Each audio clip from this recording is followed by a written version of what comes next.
Siya isang superhero ng karagatan na nagmula sa mundo ng urban predator creatures.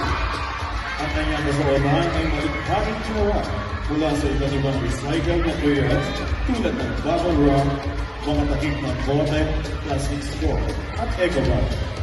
Ang kanyang buhok ay gawa sa plastic straw at mga takip ng see-through, habang ang kanyang gloves at sapatos ay pinalumutian gamit ang recycled bubble wrap.